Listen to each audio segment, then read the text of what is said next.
Em nome do Pai que me criou, em nome do Filho que me resgatou, em nome do Espírito Santo que me santificou. Divina vontade, reina na minha vontade. Minha mãe, eu te amo e tu me ama, dai-me um gole da divina vontade para a minha alma. Me abençoa, Mãe, para que todas as minhas ações sejam feitas diante de vossos olhos maternais.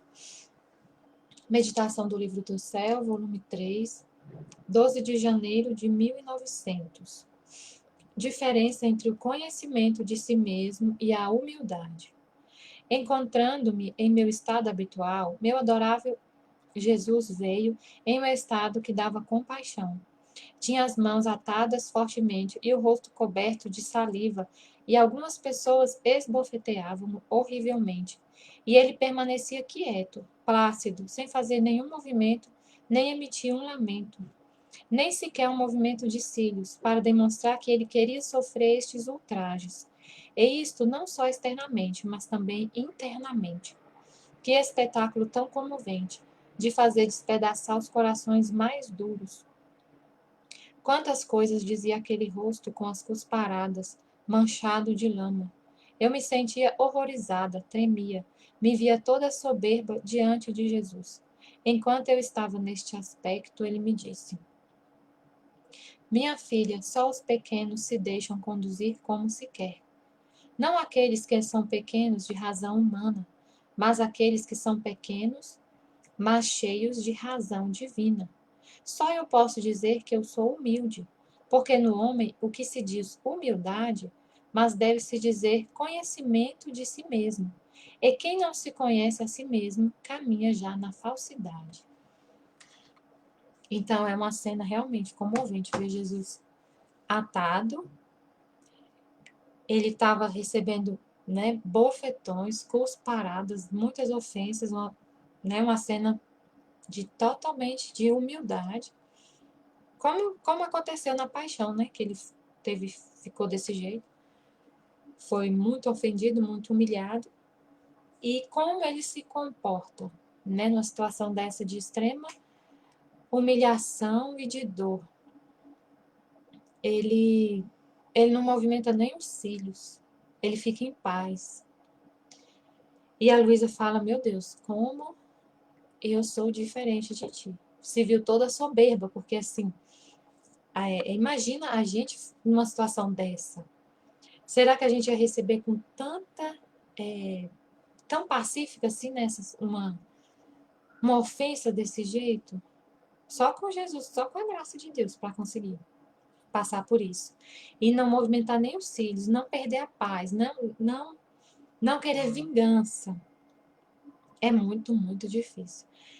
E aí ele fala, só os pequenos se deixam conduzir como se quer. Só as pessoas pequenas, não pessoas pequenas por razões humanas, por exemplo, né, diante da sociedade, diante do mundo, são pessoas pequenas, são pessoas humildes, não. Diante de Deus. Pode ser uma pessoa, sei lá, um presidente da República. É uma pessoa grande aos olhos humanos, mas pode ser pequena aos olhos de Deus. Nada impede que uma pessoa que tem um cargo, né, alto na sociedade seja pequena aos olhos de Deus. E aí, o que é ser pequeno aos olhos de Deus? Primeiro ele falou, só os pequenos se deixam conduzir como se quer. Como ele quer, como Deus quer, fazer o que ele quer da gente, né? Ser pequeno diante de Deus é reconhecer que a gente não é nada. Nada.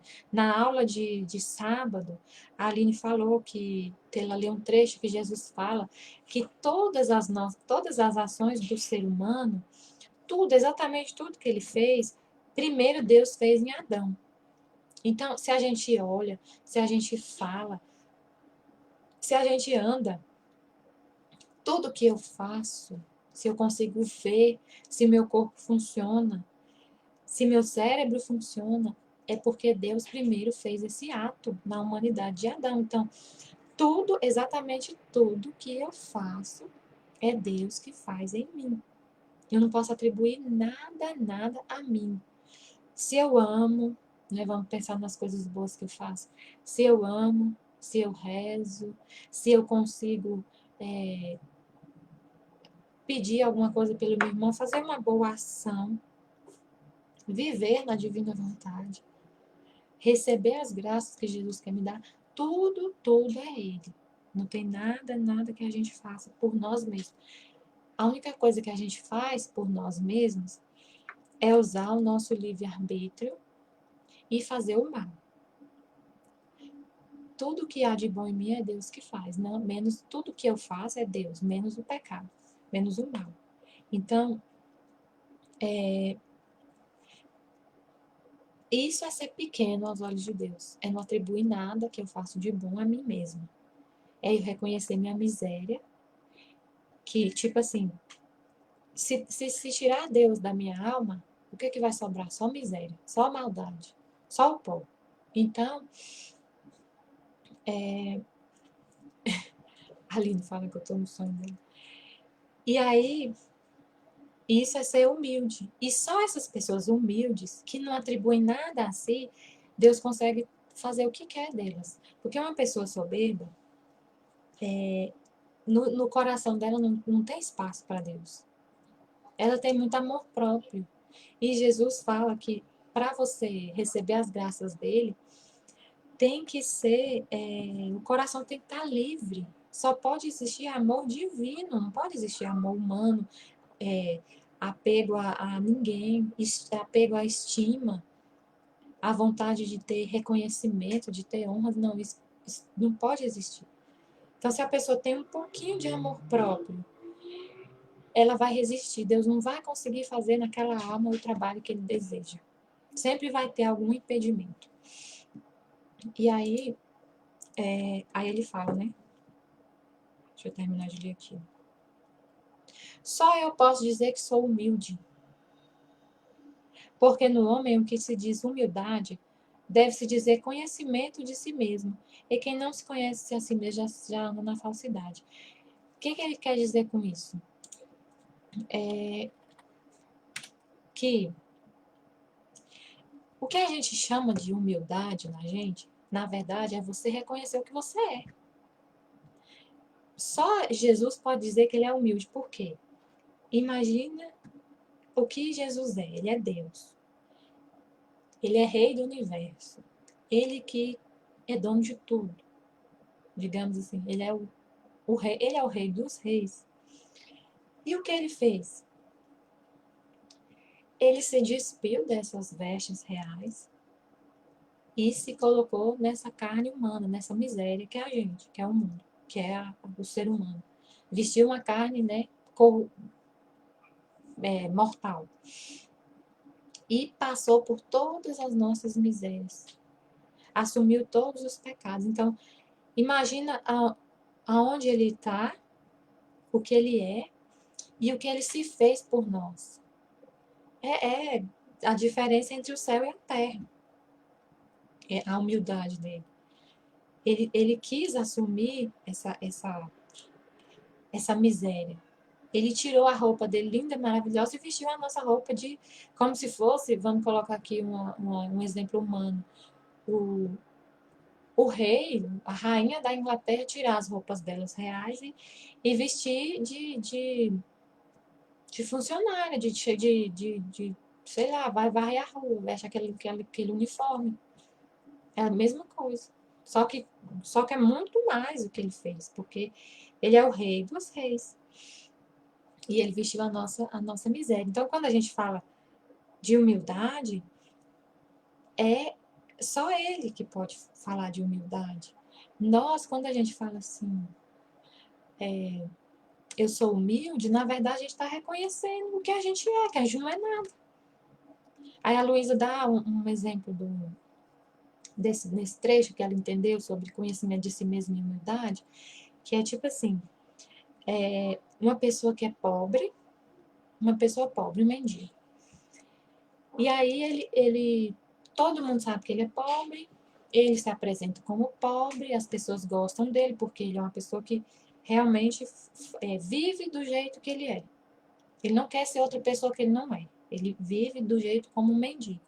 se comporta como mendigo, se apresenta como mendigo, fala, sem problema nenhum. Ele se conhece a si mesmo, comporta como mendigo e é mendigo. E agora imagine esse mendigo. Se ele chega, todo mundo sabe que ele é mendigo. Aí ele chega para um amigo dele e fala que eu moro numa mansão. Eu moro numa mansão, eu tenho carro, eu tenho casa, eu tenho muito dinheiro, eu sou rico. Aí, o que a pessoa vai pensar isso? Vai pensar dele? Meu Deus, a gente sabe que ele é pobre, ele está vivendo desse jeito, não quer assumir que ele é pobre. Quando a gente vê uma pessoa desse jeito, a gente fica assim, né? Chateada com essa pessoa, fala mal da pessoa. Nossa, mas fulano não tem humildade, como que ele faz um negócio desse? Todo mundo sabe que ele mora na rua. E ele tá falando que tem uma mansão? Acho que é até doido, né? De falar isso. E essa é aí o conhecimento de si mesmo, é ele se comportar como mendigo. E ele ser soberbo é ele falar que ele é rico. Então, ela explicou de uma forma que dá para entender direitinho. Quando a gente se apresenta assim, diante da sociedade, a gente vai ser desprezado, porque todo mundo sabe que a gente é pobre. E diante de Deus é a mesma coisa. Deus sabe que você é um mendigo que não tem nada. Se você se comporta como mendigo, ele vai gostar de você, vai te acolher, vai te tratar super bem, vai te acolher, né? Como filho. Meu filho é mendigo, não tem nada, mas eu vou ajudar ele, porque ele precisa. Agora, aos olhos de Deus, quando você se coloca como uma pessoa, você não se coloca como um mendigo, não comporta como você realmente é, como nada, isso aos olhos de Deus é soberba. É a mesma coisa de você ser mendigo aqui na terra e querer dizer que você tem uma mansão. E você não tem. Você tá, né? Deus olha assim, né? Eu imagino que ele fala, tadinho. Não consegue enxergar o que ela é. É isso que Deus pensa da gente. Aí a Luísa explica aqui. Eu não vou ler o trecho todo, porque é muito grande esse trecho. Mas é nesse sentido. Que Deus odeia, Deus não gosta de soberba, né? E aí ele fala que, tanto que fala na Bíblia, Deus revela-se aos humildes. Na Bíblia fala de muito de humildade. É isso, é você reconhecer que você não é nada. Aí agora, na verdade, conhecer a si mesmo, né? Agora, a humildade, a Luísa tentando explicar para a gente essa humildade de Jesus, ela falou o seguinte, por exemplo, um exemplo terreno. Uma pessoa, uma pessoa muito rica, sei lá, um cantor muito rico, podre de rico. E aí ele veste uma roupa comum aí, igual o Gustavo Lima, sei lá, vamos colocar aí Gustavo Lima, tem muito dinheiro. E aí ele vai veste uma bermuda, calça, um chinelo e vai beber no boteco, lá onde ele nasceu. Ele vai despir daquela riqueza dele, daqueles carros, daquela roupa chique dele, do barzinho chique que ele tem na casa dele, para ir beber com os amigos lá no interior de Minas, lá no copo sujo, lá que o povo fala. É isso que é para o mundo ser humilde. Ele se despiu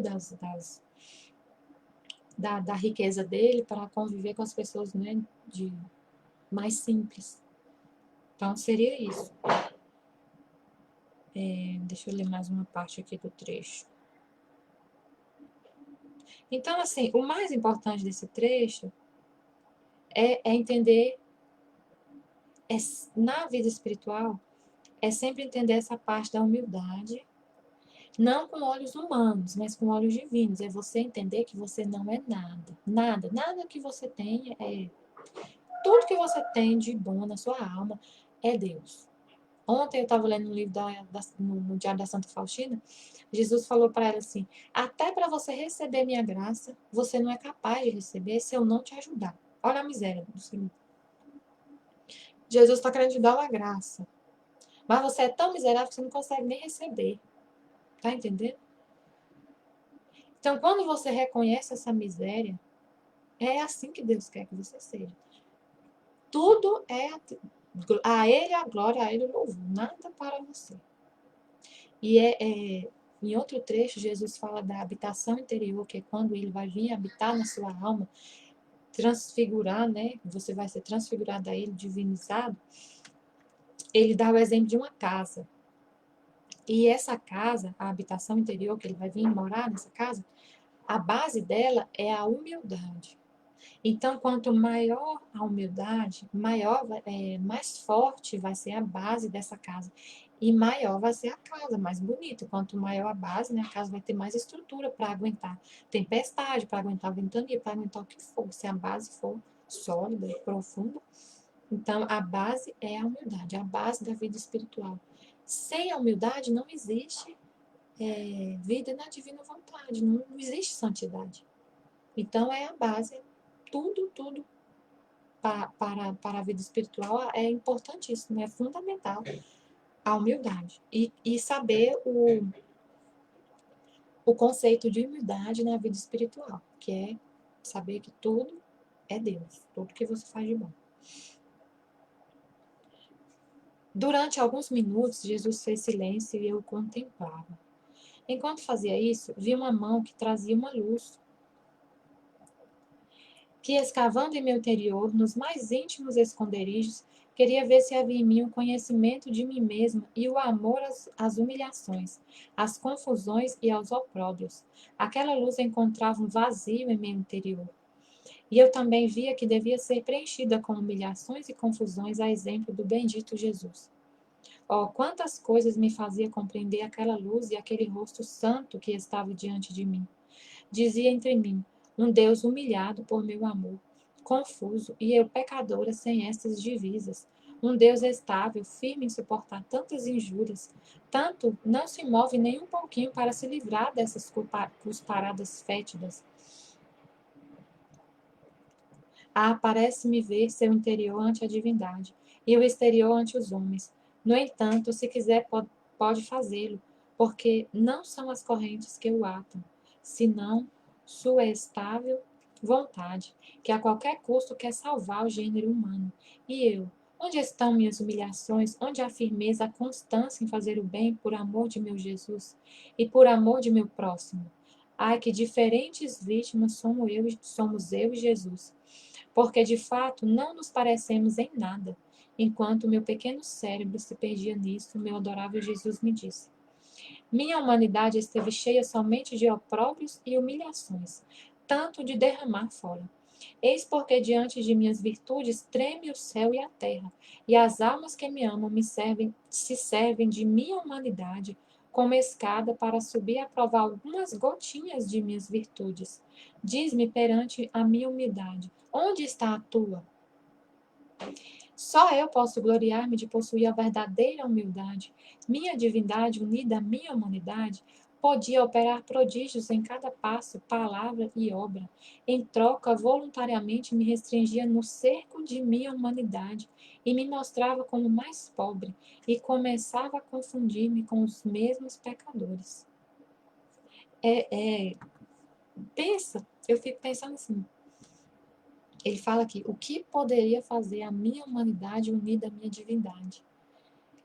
Ele não precisava ter passado. Ele fala aqui mais na frente que em uma só palavra, ele poderia ter feito a obra da redenção. Ele fala aqui, ó.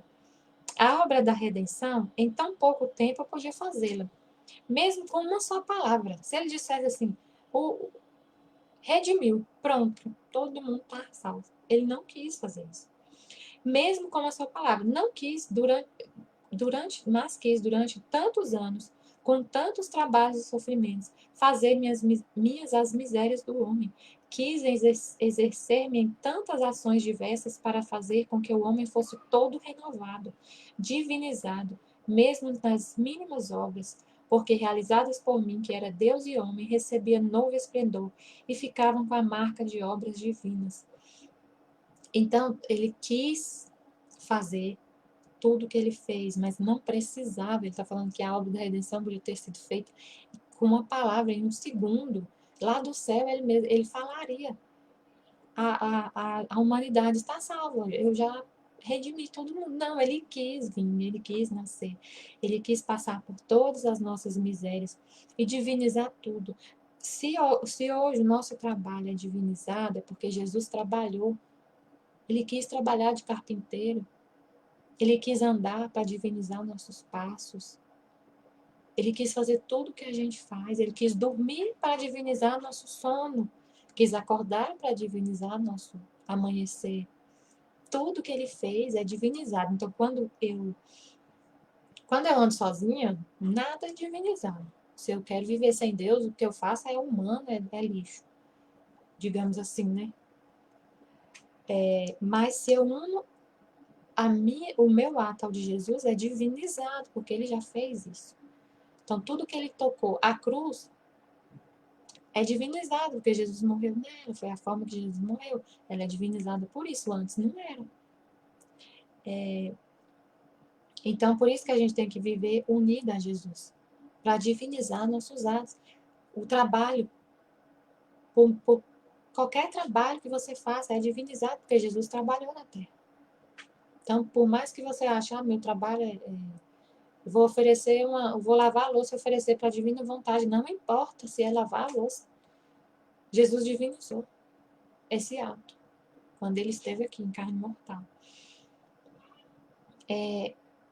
Minha divindade escondida em minha humanidade, condescer a tanta baixeza, sujeitar-se ao curso das ações humanas, enquanto que com um só ato de vontade poderia criar infinitos mundos, consentir as misérias, as debilidades de outros como se fossem suas, como ver-se coberta de todos os pecados dos homens ante a divina justiça, e que devia pagar com preço de penas inauditas e com desembolso de todo o seu sangue, exercia contínuos atos de profunda e heróica humildade. Nenhum de nós, por mais que a gente faça atos de humildade, eu posso